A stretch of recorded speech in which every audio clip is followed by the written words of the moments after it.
이건 어때? 맛 좀 볼래? 맛있겠네요. 새벽 4시 알람이 울렸습니다. 65세 김영자 여사는 눈을 떴습니다.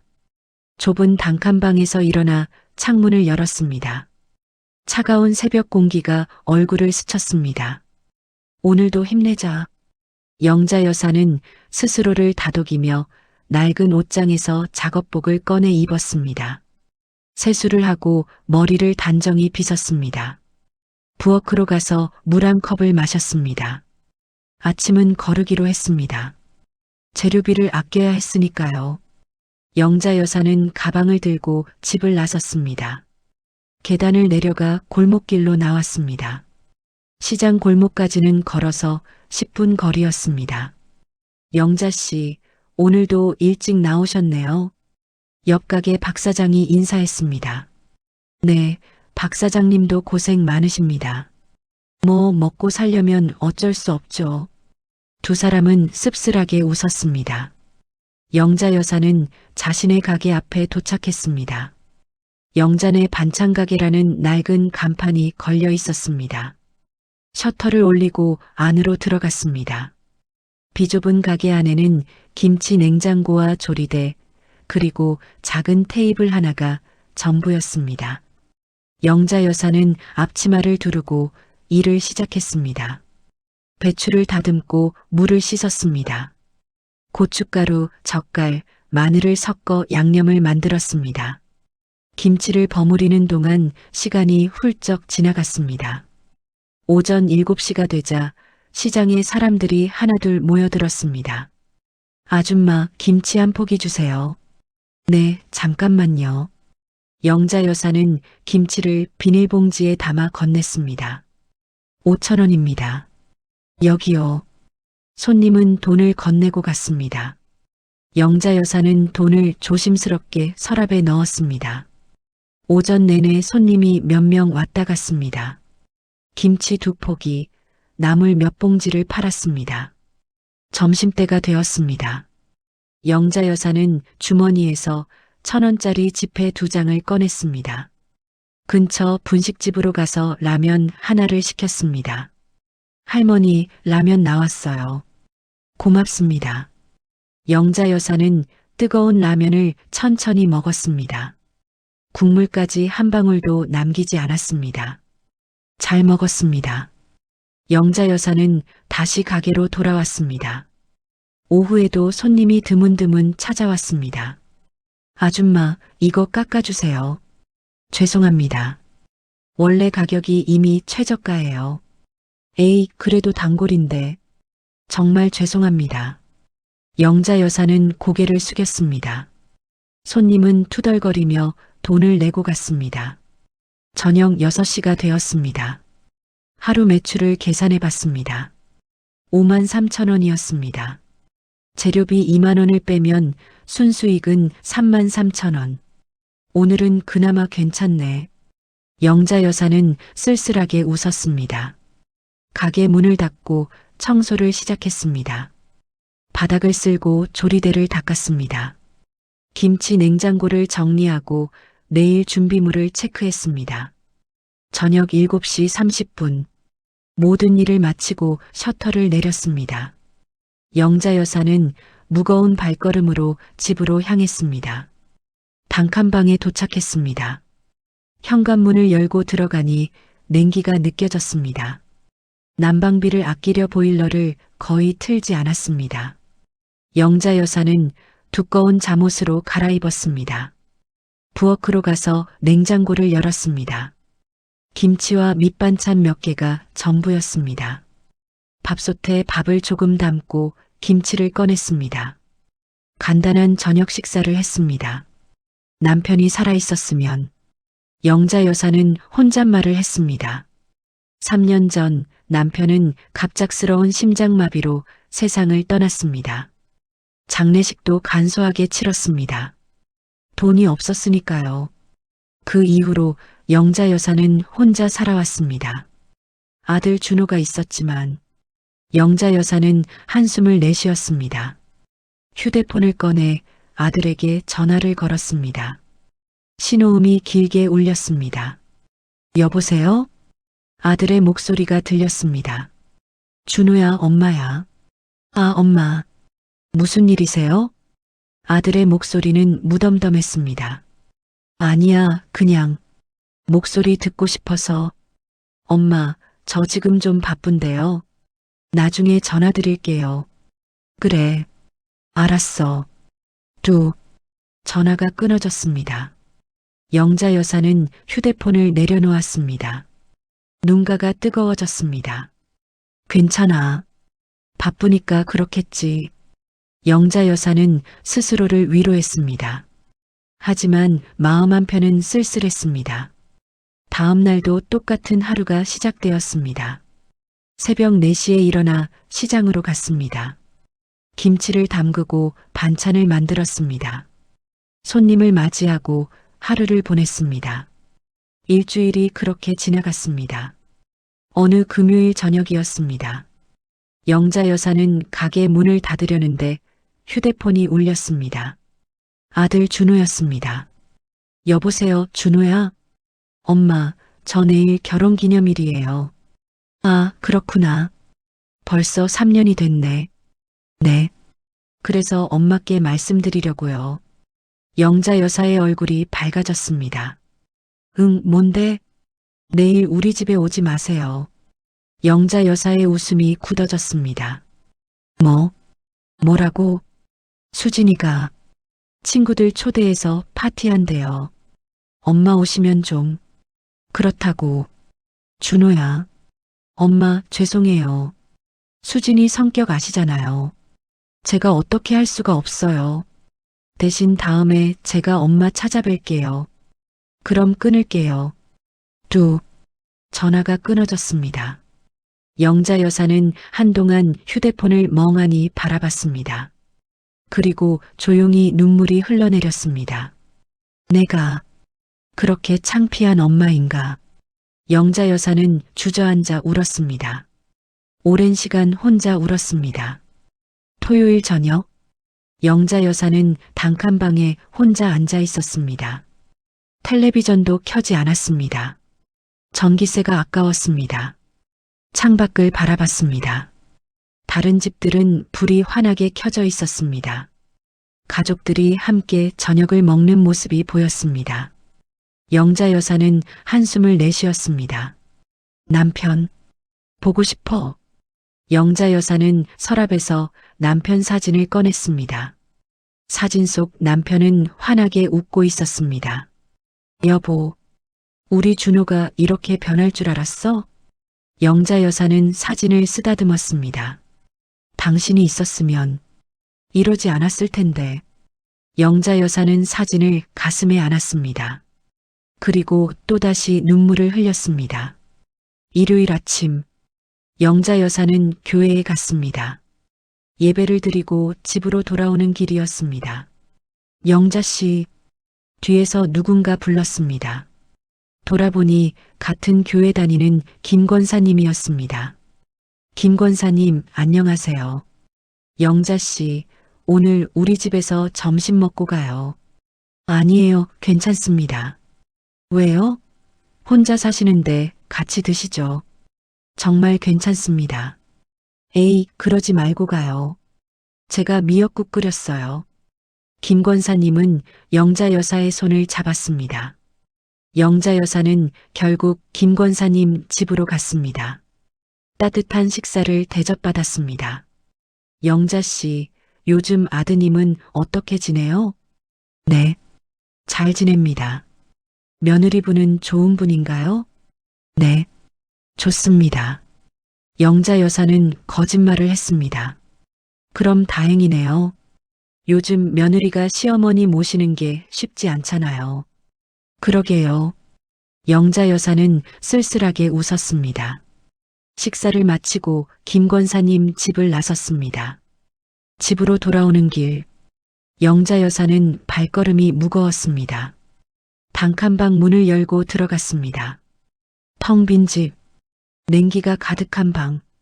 영자 여사는 이불을 꺼내 깔았습니다. 그리고 누웠습니다. 천장을 바라보며 생각했습니다. 언제까지 이렇게 살아야 하나? 준호는 언제쯤 날 찾아올까? 영자 여사는 눈을 감았습니다. 눈물이 또다시 흘러내렸습니다. 월요일 새벽, 영자 여사는 다시 일어났습니다. 씻고 옷을 갈아입고 시장으로 향했습니다. 똑같은 일상이 반복되었습니다. 하지만 영자 여사는 멈추지 않았습니다. 멈추면 무너질 것 같았습니다. 오늘도 힘내자. 영자 여사는 스스로를 다독이며 가게 셔터를 올렸습니다. 새로운 하루가 시작되었습니다. 가난하지만 성실하게, 외롭지만 꿋꿋하게 영자 여사는 오늘도 살아갔습니다. 하지만 영자 여사는 몰랐습니다. 머지않아 모든 것이 달라질 거라는 것을, 자신의 진짜 모습을 보여줄 날이 올 거라는 것을. 그날 오후, 영자 여사는 가게에서 김치를 담그고 있었습니다. 가게 문이 열리며 누군가 들어왔습니다. 고개를 들어보니 며느리 수진이었습니다. 영자 여사는 깜짝 놀랐습니다. 수진아, 웬일이니? 수진은 명품 핸드백을 들고 선글라스를 낀 채였습니다. 코를 찡그리며 주변을 둘러봤습니다. 냄새. 미안하구나. 김치 담그느라. 됐어요. 빨리 볼 일만 봅시다. 수진은 차갑게 말했습니다. 무슨 일인데? 시어머니, 다음 주 준호 생일이잖아요. 아, 그렇지. 벌써 35살이 되는구나. 영자 여사의 얼굴이 밝아졌습니다. 그래서 저희가 집에서 파티할 건데요. 그래. 내가 뭐 준비할까? 아니요. 준비는 저희가 다 할게요. 그럼 내가 미역국이라도 끓여갈까? 필요 없어요. 수지는 손사래를 쳤습니다. 그럼 나는. 시어머니는 안 오셔도 돼요. 영자 여사의 웃음이 얼어붙었습니다. 뭐라고? 제 친구들이랑 준호 직장 동료들 초대했거든요. 그런데 시어머니까지 오시면 좀 그래요. 수진아, 시어머니 오시면 시장 냄새 나잖아요. 우리 친구들이 다 강남 사람들인데. 수진은 태연하게 말했습니다. 영자 여사는 가슴이 무너지는 것 같았습니다. 내가 그렇게 창피하니? 창피한 게 아니라 분위기가 안 맞잖아요. 하지만 내가 준호 엄마인데. 알아요. 그래서 이렇게 미리 양해 구하러 온 거예요. 수지는 선글라스를 고쳤으며 말했습니다. 대신 다음에 준호가 찾아뵐 거예요. 그럼 저 갈게요. 수진아. 영자 여사가 불렀지만 수지는 돌아보지 않고 나갔습니다. 가게 문이 쾅 닫혔습니다. 영자 여사는 그 자리에 주저앉았습니다. 내가 무슨 잘못을 한 거지? 영자 여사는 두 손으로 얼굴을 가렸습니다. 며칠 후, 준호의 생일이 다가왔습니다. 영자 여사는 가게를 일찍 닫고 집으로 돌아왔습니다. 부엌에서 미역국을 끓이기 시작했습니다. 수진이가 필요 없다고 했지만 그래도 엄마가 끓인 미역국은 먹어야지. 영자 여사는 정성껏 미역국을 끓였습니다.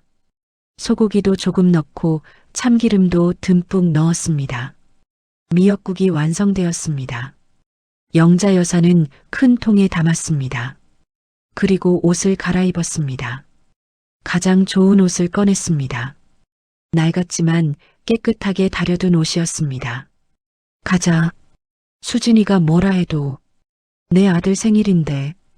영자 여사는 미역국을 들고 집을 나섰습니다. 버스를 2번 갈아타고 아들 집으로 향했습니다. 1시간 30분이 걸렸습니다. 아들이 사는 강남의 고급 아파트 앞에 도착했습니다. 30층짜리 타워 팰리스였습니다. 경비실을 지나려는데 경비원이 막았습니다. 어디 가십니까? 아, 1503호 최준호 집에. 방문 약속 있으십니까? 약속이요? 내가 거기 아들 엄마인데. 신분증 보여주시겠습니까?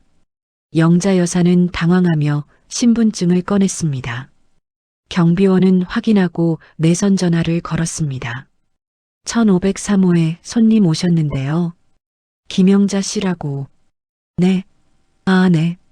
경비원은 전화를 끊고 난처한 표정을 지었습니다. 죄송합니다만 집에서 안 된다고 하시네요. 뭐라고요? 손님 받을 준비가 안 됐다고. 영자 여사는 휴대폰을 꺼내 아들에게 전화했습니다. 신호음이 울렸습니다. 받지 않았습니다. 다시 걸었습니다. 또 받지 않았습니다. 준호야, 엄마야, 전화 좀 받아라. 영자 여사는 떨리는 목소리로 중얼거렸습니다. 세 번째 전화를 걸었습니다. 이번에는 수진이 받았습니다. 시어머니, 왜 이러세요? 오지 말라고 했잖아요. 수진아, 나 미역국 끓여왔어. 준호한테 먹이려고. 필요 없어요. 저희 케이터링 시켰어요. 하지만, 시어머니, 제발 좀 돌아가세요. 지금 손님들 오기 시작했어요. 창피하게 하지 마세요. 수진아, 전화가 끊어졌습니다. 영자 여사는 망연자실했습니다. 경비원이 안쓰러운 눈으로 바라봤습니다. 할머니, 그냥 돌아가시는 게, 네, 알겠습니다. 영자 여사는 무거운 발걸음으로 돌아섰습니다. 미역국 통을 들고 버스 정류장으로 향했습니다. 버스를 기다리는 동안 눈물이 흘렀습니다. 준호야, 엄마가 뭘 잘못했니? 영자 여사는 혼잣말을 했습니다. 버스가 왔습니다. 영자 여사는 버스에 올라탔습니다. 창밖을 바라보며 조용히 울었습니다. 집으로 돌아온 영자 여사, 미역국을 식탁에 내려놓았습니다. 뚜껑을 열었습니다. 아직 따뜻한 미역국이었습니다. 혼자 먹어야겠구나. 영자 여사는 밥을 지었습니다. 그리고 혼자 미역국을 떠먹었습니다. 맛있게 끓인 미역국이었지만 눈물 때문에 짜게 느껴졌습니다. 준호야, 생일 축하한다. 영자 여사는 혼자 생일 축하 인사를 했습니다. 그리고 또다시 울었습니다. 다음 날, 영자 여사는 평소처럼 시장으로 출근했습니다. 영자 씨, 어제 아드님 생일이었죠? 옆 가게 박 사장이 물었습니다. 네. 축하하러 가셨어요? 아니요. 못 갔습니다. 왜요? 무슨 일 있어요? 아니에요. 그냥 바빠서요. 영자 여사는 거짓말을 했습니다. 차마 진실을 말할 수 없었습니다. 아드님이 효자라면서요? 부럽네요. 박 사장의 말에 영자 여사는 쓸쓸하게 웃었습니다. 네, 효자죠. 영자 여사는 일을 시작했습니다. 하지만 마음은 무거웠습니다. 2주가 지났습니다. 어느 날 저녁, 영자 여사는 휴대폰으로 아들에게 문자를 보냈습니다. 준호야, 엄마야. 요즘 어떻게 지내니? 보고 싶구나. 1시간이 지났지만 답장이 없었습니다. 2시간이 지났지만 여전히 답장이 없었습니다. 영자 여사는 다시 문자를 보냈습니다.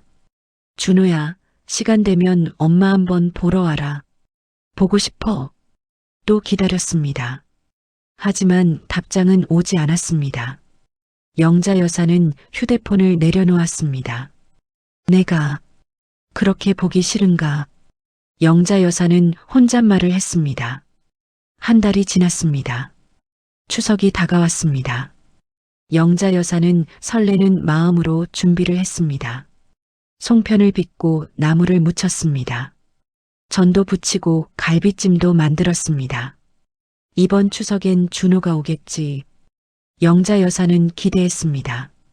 추석 당일 아침, 영자 여사는 일찍 일어나 집을 청소했습니다. 명절 음식을 상에 차렸습니다. 그리고 기다렸습니다. 오전 9시, 아들은 오지 않았습니다. 오전 11시, 여전히 오지 않았습니다. 오후 1시, 영자 여사는 아들에게 전화를 걸었습니다. 신호음이 울렸습니다. 여보세요? 준호의 목소리가 들렸습니다. 준호야, 엄마야. 추석인데 언제 와? 엄마, 저 오늘 못 갈 것 같아요. 뭐? 왜?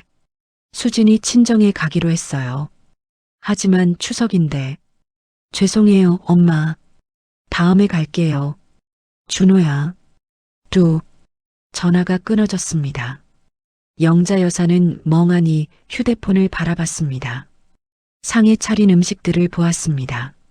아무도 먹지 않을 음식들. 그래. 괜찮아. 다음에 오겠지. 영자 여사는 스스로를 위로했습니다. 하지만 눈물이 멈추지 않았습니다. 혼자 송편을 먹었습니다. 혼자 전을 먹었습니다. 혼자 갈비찜을 먹었습니다. 남편, 보고 싶어. 너무 외로워. 영자 여사는 남편 사진을 보며 울었습니다. 추석이 지나고 일상이 돌아왔습니다. 영자 여사는 다시 시장에서 일했습니다. 어느 날 오후였습니다. 가게에 젊은 여자 2명이 들어왔습니다. 명품 옷을 입고 화려하게 치장한 여자들이었습니다. 여기 김치 맛있대. 사갈까? 에이, 여기서 사? 백화점에서 사지. 그래도 한번 먹어볼까? 한 여자가 김치를 집어들었습니다. 아줌마, 이거 얼마예요? 10,000원입니다. 10,000원? 비싸네. 깎아줘요. 죄송합니다. 원래 가격이. 에이, 깎아주면 안 돼요? 장사하는 사람이 융통성이 없네. 여자는 짜증스럽게 말했습니다. 그때 다른 여자가 영자 여사를 자세히 봤습니다. 당신, 준호 어머니 아니에요? 영자 여사는 깜짝 놀랐습니다. 네, 저를 어떻게... 저 수진이 친구 민지예요. 준호 생일 파티 때 봤어요. 아, 영자 여사는 기억이 났습니다. 준호 생일 파티에 초대받지 못했던 그날. 어머, 준호 어머니가 여기서 장사하세요? 수진이한테 들었어요. 민지는 놀란 척하며 말했습니다. 네, 그렇습니다.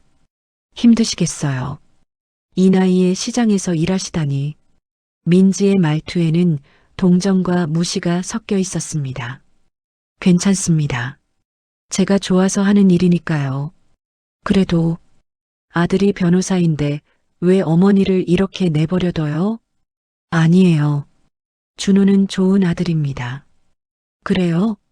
근데 전 잘 모르겠는데요. 좋은 아들이면 어머니 모시고 살아야죠. 민지는 비웃듯 말했습니다. 옆에 있던 친구도 거들었습니다. 맞아. 수진이가 시어머니 모시기 싫어한다고 하던데. 우리 며느리가 그런 말을 했나요? 당연하죠. 수진이가 우리한테 다 얘기했어요. 시장 냄새 난다고. 두 여자는 킥킥거리며 웃었습니다. 영자 여사는 얼굴이 화끈거렸습니다. 그만. 가주세요. 아, 네. 김치는 안 살게요. 너무 비싸서. 두 여자는 웃으며 가게를 나갔습니다. 영자 여사는 그 자리에 주저앉았습니다. 나는 정말 그렇게 창피한 존재인가? 영자 여사는 두 손으로 얼굴을 감쌌습니다. 그리고 소리내어 울었습니다. 그로부터 6개월이 지났습니다. 영자 여사는 여전히 시장에서 반찬 장사를 했습니다. 준호와 수지는 한 번도 찾아오지 않았습니다. 명절에도 어머니 생일에도 연락조차 없었습니다. 영자 여사는 점점 더 외로워졌습니다. 하지만 포기하지 않았습니다. 매일 새벽 4시에 일어나 일했습니다. 그렇게 버텼습니다. 어느 화요일 오후였습니다. 영자 여사는 가게에서 김치를 담그고 있었습니다. 갑자기 휴대폰이 울렸습니다. 모르는 번호였습니다. 여보세요? 혹시 최준호 씨 어머니 되십니까? 낯선 남자의 목소리였습니다. 네, 그런데요. 누구시죠? 저는 강남경찰서 형사 김철수입니다. 영자 여사의 심장이 철렁 내려앉았습니다. 경찰서요? 무슨 일이세요? 최준호 씨 부부가 현재 경찰서에 계십니다. 뭐라고요? 왜요? 사기 혐의로 조사 중입니다. 빨리 오실 수 있으십니까? 지금 바로 가겠습니다. 영자 여사는 급히 가게 문을 닫고 경찰서로 향했습니다. 강남경찰서에 도착했습니다. 영자 여사는 숨을 헐떡이며 형사를 찾았습니다. 저 최준호 어머니입니다. 아, 어머님. 이쪽으로 오세요. 형사는 영자 여사를 조사실로 안내했습니다. 무슨 일인지 설명 좀 해주세요. 최준호 씨 장인어른이 운영하던 회사가 거액의 투자 사기 사건에 연루됐습니다. 사기요? 네. 피해액이 300억 원이 넘습니다. 영자 여사는 눈앞이 캄캄해졌습니다. 그게 우리 아들이랑 무슨 상관이? 최준호 씨가 그 회사의 법률 자문을 맡았고 부인 되시는 분이 회사 이사로 등재되어 있습니다. 그럼 두 분 모두 공범 혐의를 받고 있습니다. 영자 여사는 그 자리에 주저앉을 뻔했습니다. 제 아들을 만나게 해주세요. 지금은 조사 중이라 면회가 어렵습니다. 제발요. 제 아들인데. 형사는 잠시 고민하다 고개를 끄덕였습니다. 5분만 드리겠습니다. 조사실 문이 열렸습니다. 준호와 수진이 창백한 얼굴로 앉아 있었습니다. 준호야. 영자 여사는 아들에게 달려갔습니다. 엄마. 준호는 고개를 들지 못했습니다. 대체 무슨 일이니? 왜 여기 있는 거야? 엄마. 죄송해요. 준호의 목소리는 떨렸습니다. 장인어른 회사가 사기 회사였어요. 저는 몰랐어요. 그럼 빠져나올 수 있잖니. 문제는 제가 연대 보증을 섰어요. 30억 원. 뭐? 30억? 영자 여사는 귀를 의심했습니다. 장인어른이 사업 확장한다고 은행 대출 받을 때 제가 보증을 섰어요. 준호야. 그게 무슨... 그리고 저희 명의로 된 아파트, 차, 모든 재산이 압류됐어요. 수진이 울먹이며 말했습니다. 빚만 30억이 넘어요. 우리 이제 어떡해요? 영자 여사는 현실이 믿기지 않았습니다. 일단 여기서 나가야지. 변호사는? 변호사 비용도 없어요, 엄마. 우리 재산이 다 압류됐다고요. 준호는 머리를 쥐어뜯었습니다. 그럼 어떡하니? 엄마, 도와주세요. 준호가 처음으로 어머니에게 손을 내밀었습니다. 하지만 영자 여사는 어쩔 줄 몰랐습니다. 내가 가진 게 뭐가 있니? 나도 하루하루 겨우 사는데. 엄마, 제발, 우리 좀 도와주세요. 수진도 눈물을 흘리며 애원했습니다. 예전에 영자 여사를 무시하던 그 모습은 온데간데 없었습니다. 3일 후, 준호와 수진은 경찰서에서 풀려났습니다. 직접적인 사기 가담 증거가 없어 일단 석방되었지만 30억 원의 빚은 그대로였습니다. 모든 재산은 압류당했습니다. 고급 아파트도 수입차도 명품 가방도 모두 빼앗겼습니다. 준호는 사건 연루로 변호사 자격이 정지되었습니다. 일자리도 잃었습니다.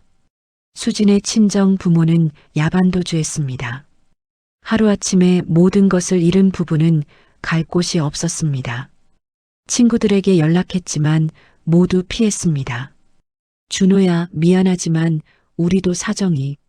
수진아, 내 문제는 너무 커서 우리가 도와줄 수가 없어.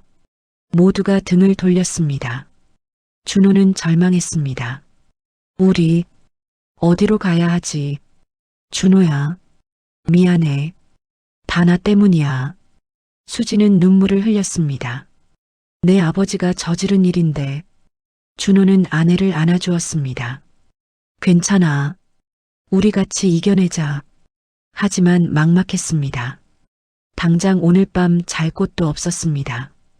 준호는 떨리는 손으로 휴대폰을 꺼냈습니다. 그리고 마지막으로 전화를 걸었습니다.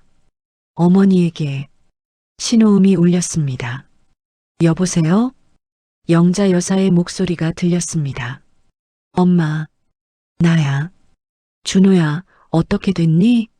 엄마, 우리 갈 데가 없어. 준호의 목소리는 떨렸습니다. 모든 게 다 사라졌어. 집도 차도 돈도. 준호야, 엄마, 미안해. 정말 미안해. 그동안 엄마한테 못되게 굴어서. 준호는 울먹였습니다. 엄마, 우리 좀 재워줄 수 있어? 딱 며칠만. 영자 여사는 한동안 침묵했습니다. 엄마, 오너라. 주소 문자로 보낼게. 엄마, 고마워. 정말 고마워. 준호는 전화를 끊고 수진을 바라봤습니다. 엄마 집으로 가자. 시어머니 집이요? 거긴. 수진은 망설였습니다. 영자 여사가 사는 곳이 얼마나 초라한지 알고 있었습니다. 다른 곳이 없어. 가자.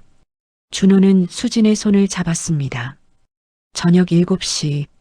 준호와 수진은 낡은 다세대 주택 앞에 섰습니다. 시장 골목 안쪽 낡은 건물이 빼곡한 동네였습니다.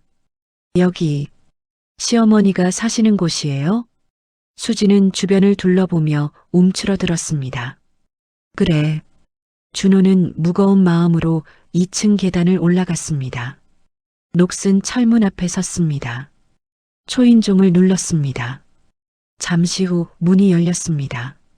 영자 여사가 나타났습니다. 엄마, 들어와라.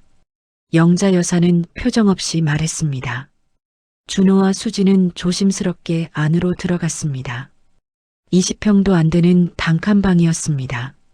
낡은 이불이 한쪽에 접혀 있었고 작은 식탁과 낡은 냉장고가 전부였습니다. 수진은 방을 둘러보며 입을 다물지 못했습니다. 여기서 계속 사셨어요? 그래. 영자 여사는 짧게 대답했습니다. 앉아라. 저녁 먹어라.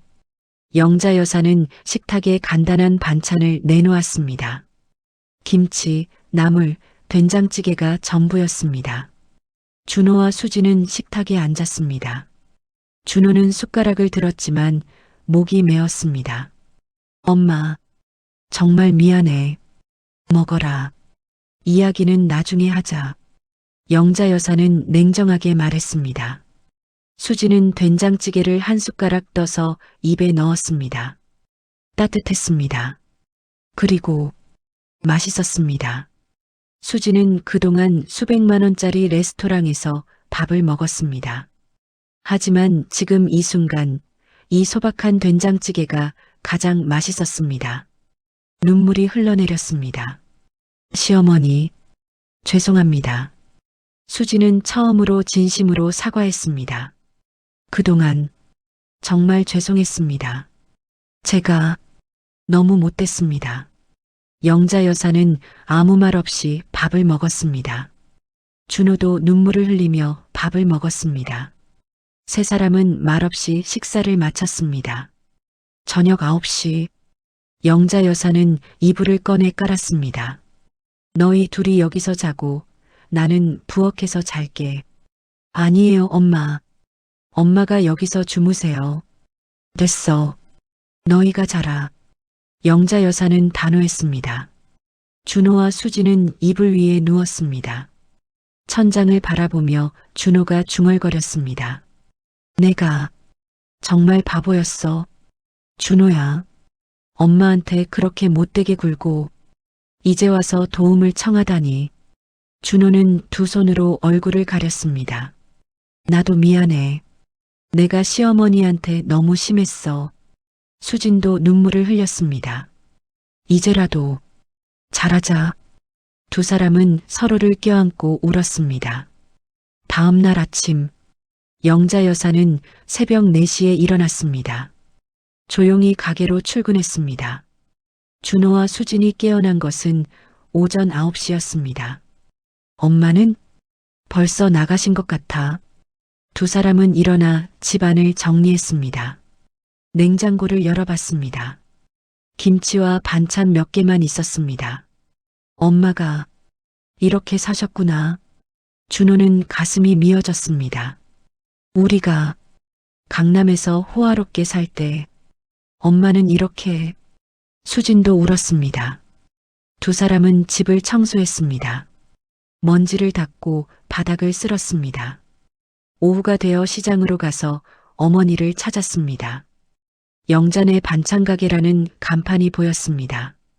안으로 들어갔습니다. 영자 여사가 김치를 담그고 있었습니다. 엄마, 왜 왔니? 집에서 쉬어라. 엄마, 우리가 도와줄게요. 준호가 앞치마를 가져왔습니다. 됐어. 너희는 쉬어. 아니에요, 엄마. 우리도 일할게요. 수진도 앞치마를 두르며 말했습니다. 시어머니, 김치 담그는 법 가르쳐 주세요. 영자 여사는 잠시 두 사람을 바라봤습니다. 그리고 작은 한숨을 내쉬었습니다. 그래, 이리 와봐라. 세 사람은 함께 김치를 담그기 시작했습니다. 일주일이 지났습니다. 준호와 수지는 매일 가게 일을 도왔습니다. 새벽에 일어나 재료를 손질하고 손님을 응대했습니다. 처음에는 서툴렀지만 점점 익숙해졌습니다. 어서 오세요. 수지는 밝게 손님을 맞이했습니다. 명품 옷 대신 낡은 앞치마를 입고 있었지만 얼굴은 오히려 밝아졌습니다. 김치 한 포기 주세요. 네, 금방 포장해 드릴게요. 수지는 정성껏 김치를 포장했습니다. 손님이 나간 후 영자 여사가 말했습니다. 수진아, 잘하는구나. 감사합니다, 어머니. 수지는 처음으로 영자 여사를 진심으로 어머니라고 불렀습니다. 영자 여사의 눈가가 촉촉해졌습니다. 2주째가 되던 날, 저녁 식사 후 영자 여사가 입을 열었습니다. 준호야, 수진아. 네, 엄마. 너희 빈말이야. 30억? 준호는 고개를 숙였습니다. 엄마, 미안해. 우리가 어떻게든 갚을게. 어떻게 갚을 건데? 일자리를 구해서 평생이 걸리더라도 평생이 걸려도 안 돼. 이자만 해도 어마어마할 거야. 영자 여사는 한숨을 쉬었습니다. 엄마가 도와줄게. 뭐? 준호와 수지는 놀라서 고개를 들었습니다. 엄마, 무슨 말씀이세요? 엄마도 어렵게 사시는데. 일단 내일 나 좀 따라와 봐라. 영자 여사는 더 이상 말하지 않았습니다. 다음 날 오전, 영자 여사는 준호와 수진을 데리고 집을 나섰습니다. 엄마, 어디 가는 거예요? 따라와. 영자 여사는 버스를 타고 강남으로 향했습니다. 강남역 근처에서 내렸습니다. 그리고 한 고층 빌딩 앞에 섰습니다. 여기가 어디예요? 들어가자. 영자 여사는 빌딩 안으로 들어갔습니다. 엘리베이터를 타고 10층으로 올라갔습니다. 대한부동산 자산관리라는 간판이 보였습니다. 안으로 들어가자 직원이 반갑게 맞이했습니다. 사장님, 오셨습니까? 사장님? 준호와 수지는 눈이 휘둥그레졌습니다. 이쪽으로 오세요. 직원은 영자 여사를 사장실로 안내했습니다. 넓고 깨끗한 사장실이었습니다. 영자 여사는 책상 뒤에 앉았습니다. 앉아라. 준호와 수지는 멍하니 앉았습니다. 엄마, 이게 대체... 영자 여사는 서랍을 열었습니다. 그리고 통장 여러 권과 서류 뭉치를 꺼냈습니다. 책상 위에 펼쳐놓았습니다. 이게 뭐예요? 준호는 떨리는 손으로 통장을 집어들었습니다. 잔액을 확인하는 순간 숨이 멎었습니다. 이게 10억? 이것도 15억. 준호는 통장을 하나하나 확인했습니다. 총 5개의 통장 잔액을 합치면 50억이 넘었습니다. 그리고 이건 영자 여사는 서류를 건넸습니다. 부동산 등기부등본이었습니다. 강남 빌딩 2개, 아파트 10채. 수지는 서류를 보며 말을 잇지 못했습니다. 엄마, 이게 다 엄마 거야. 영자 여사는 조용히 말했습니다. 준호와 수지는 그 자리에 얼어붙었습니다. 엄마가 50억을, 그게 아니라 영자 여사는 창밖을 바라보며 말했습니다. 이 빌딩도 엄마 거고 저기 보이는 빌딩도 엄마 거야. 그리고 영자 여사는 서랍에서 또 다른 서류를 꺼냈습니다. 아파트 20채 더 상가 건물 5개, 토지 몇 필지, 총 자산이 얼마예요? 수진이 떨리는 목소리로 물었습니다. 대충 계산하면 300억 정도 될 거야. 300억? 준호는 의자에서 떨어질 뻔했습니다. 엄마가 300억을. 그래. 영자 여사는 고개를 끄덕였습니다. 준호와 수지는 믿을 수 없다는 표정으로 영자 여사를 바라봤습니다. 엄마, 이게 대체 어떻게 된 일이에요? 앉아라. 이야기해 줄게. 영자 여사는 창밖을 바라보며 천천히 말하기 시작했습니다. 너희 아버지, 살아계실 때 말이야.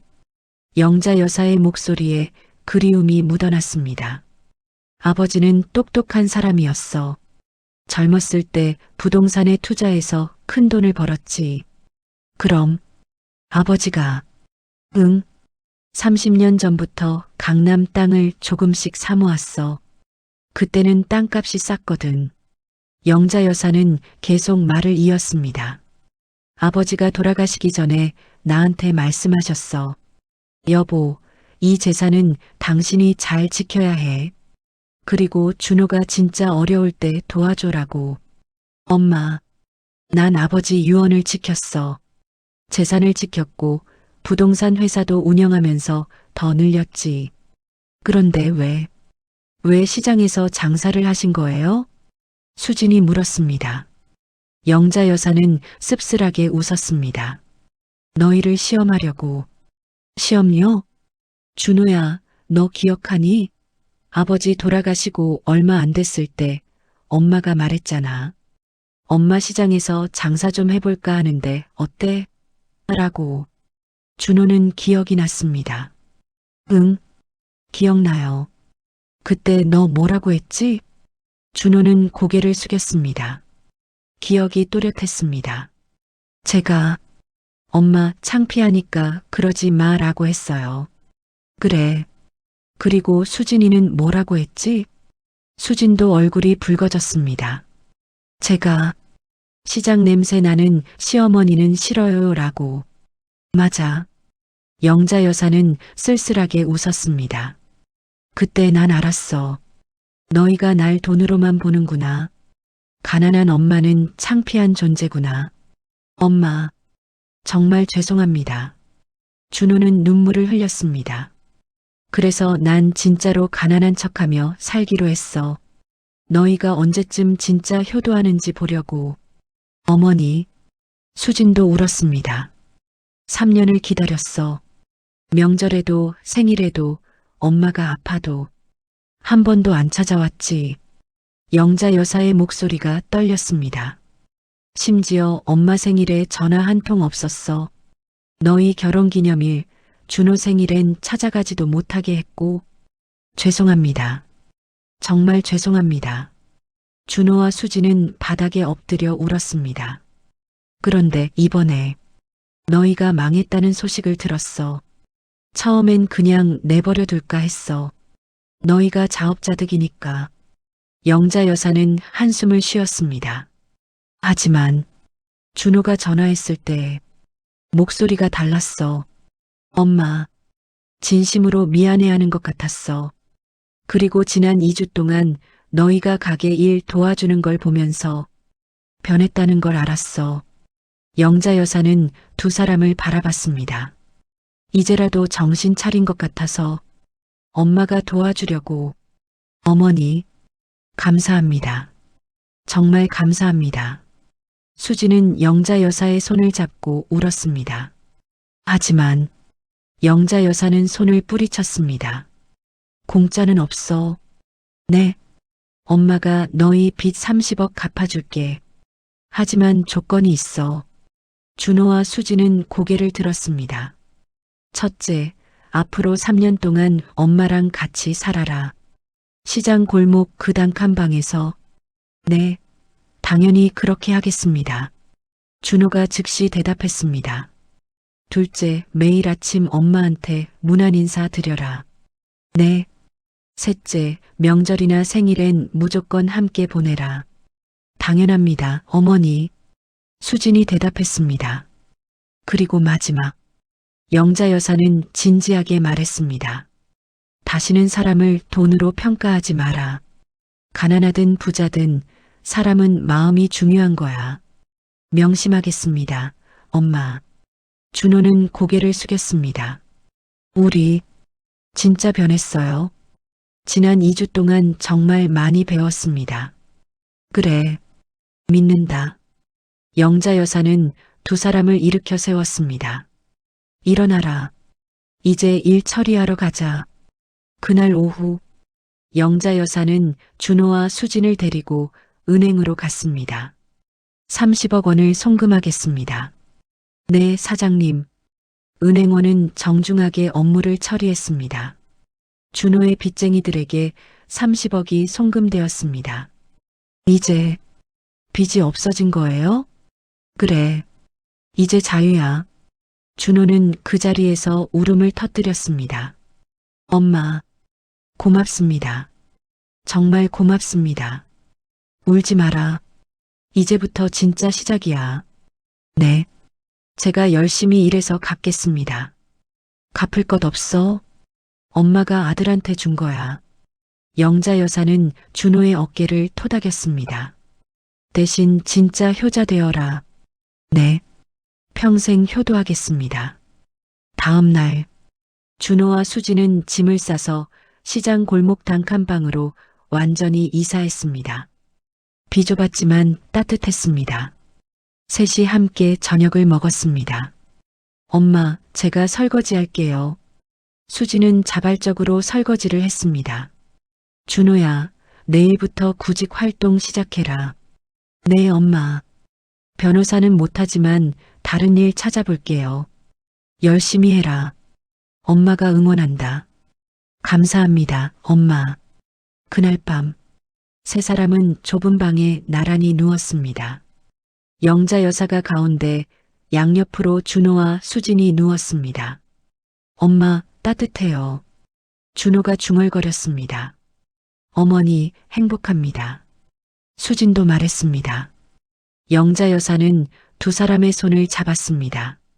엄마도 행복하다. 세 사람은 따뜻하게 잠들었습니다. 비좁은 방이었지만 마음은 넓었습니다. 가난해 보였지만 진짜 부자가 된 기분이었습니다.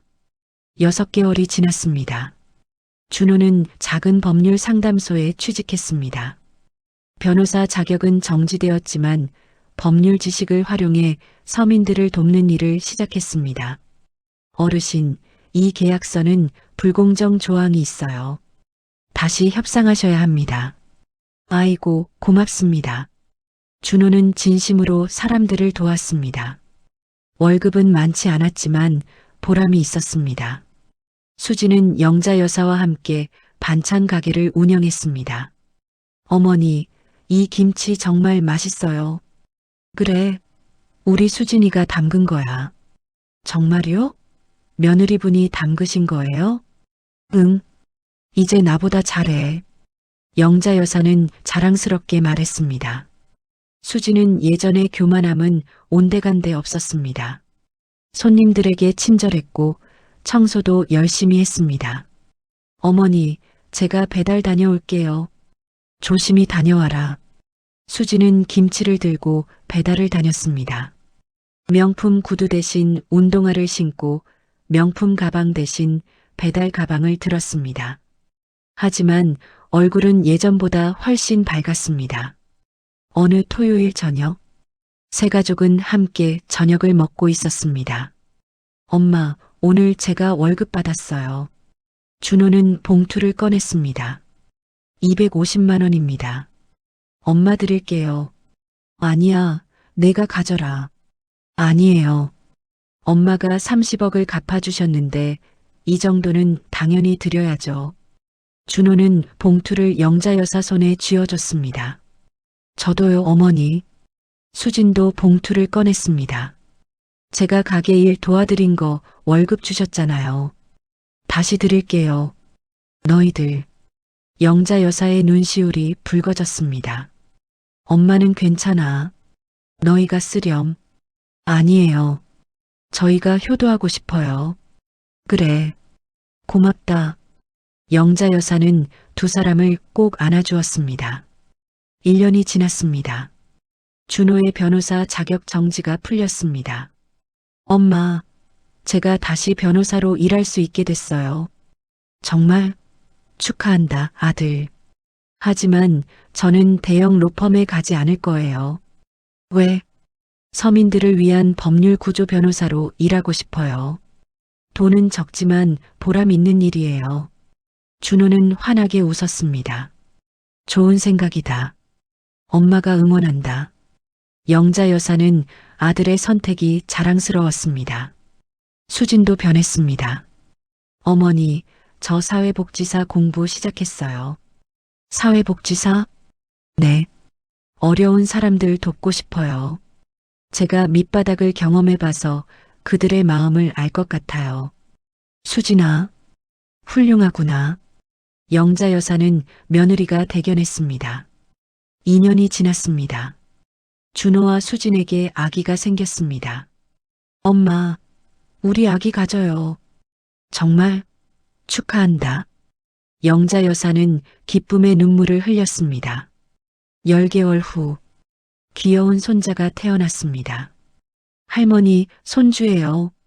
준호는 아기를 안고 영자 여사에게 보여줬습니다.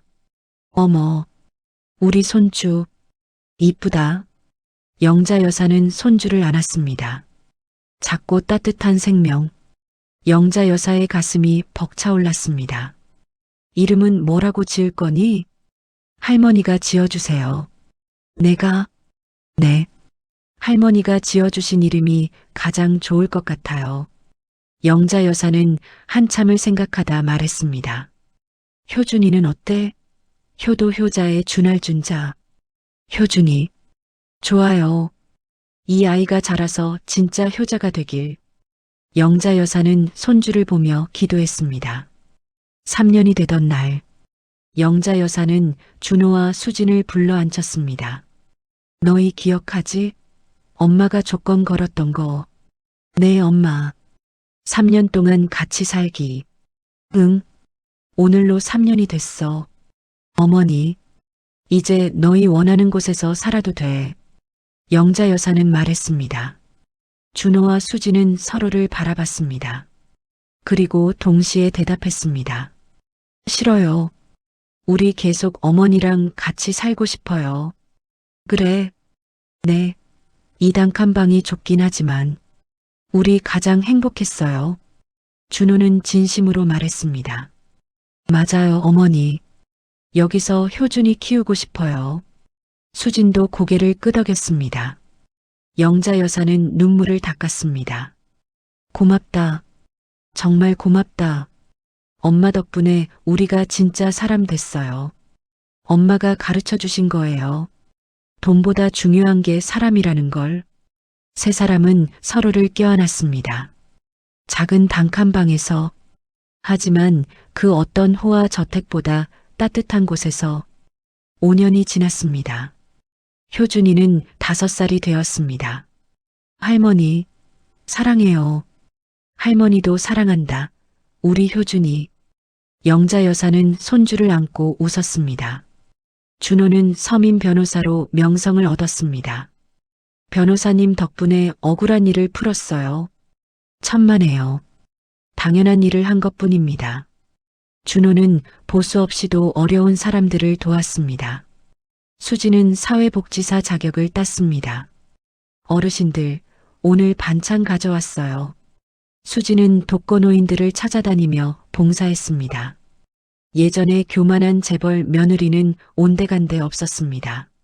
어느 일요일 오후, 가족 모두 함께 공원을 산책했습니다. 할머니, 손 잡아요. 효준이가 영자 여사의 손을 잡았습니다. 그래, 우리 효준이. 준호와 수진도 양옆에서 영자 여사를 부축했습니다. 엄마, 괜찮으세요? 응, 괜찮아. 네 사람은 따뜻한 봄볕 아래를 걸었습니다. 행복한 가족. 돈이 많아서가 아니라 마음이 따뜻해서 행복한 가족. 영자 여사는 생각했습니다. 남편, 당신 말이 맞았어요. 재산은 진짜 어려울 때 도와주라고 했죠. 저 지켰어요. 그리고 우리 아들, 진짜 효자가 됐어요. 영자 여사는 하늘을 바라보며 웃었습니다. 남편이 그곳에서 웃고 있을 것 같았습니다. 10년 후, 영자 여사는 75세가 되었습니다. 더 이상 시장 가게는 하지 않았습니다. 준호와 수진이 말렸기 때문입니다. 엄마, 이제 쉬세요. 저희가 다 모실게요. 영자 여사는 조용한 시골 마을로 이사했습니다. 준호와 수진 그리고 15살이 된 효준이와 함께 효준이는 정말 효자로 자랐습니다. 할머니, 오늘 학교에서 상 받았어요. 정말? 우리 효준이 대단하네. 효도상이에요. 할머니 덕분이에요. 효준이는 할머니를 꼭 안았습니다. 영자 여사의 재산 300억은 대부분 사회에 기부되었습니다. 고아원, 양로원, 장학재단에 전달되었습니다. 엄마, 이렇게 다 기부하시면 괜찮아. 우리한테 필요한 건 이미 다 있잖니. 영자 여사는 가족을 바라보며 웃었습니다. 사랑하는 가족. 이게 가장 큰 재산이야. 엄마. 준호는 어머니를 꼭 안았습니다. 엄마 사랑합니다. 평생 효도하겠습니다. 나도 사랑한다, 우리 아들. 영자 여사는 창밖을 바라봤습니다. 따뜻한 햇살이 비쳐 들어왔습니다.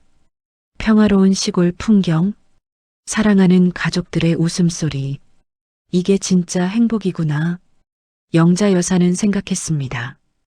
돈이 많아서가 아니라 사랑하는 사람들과 함께여서 행복한 거구나. 영자 여사는 고개를 끄덕였습니다. 그리고 조용히 눈을 감았습니다. 평온한 미소를 지으며 재미있게 들으셨으면 구독, 좋아요 한 번씩 부탁드립니다.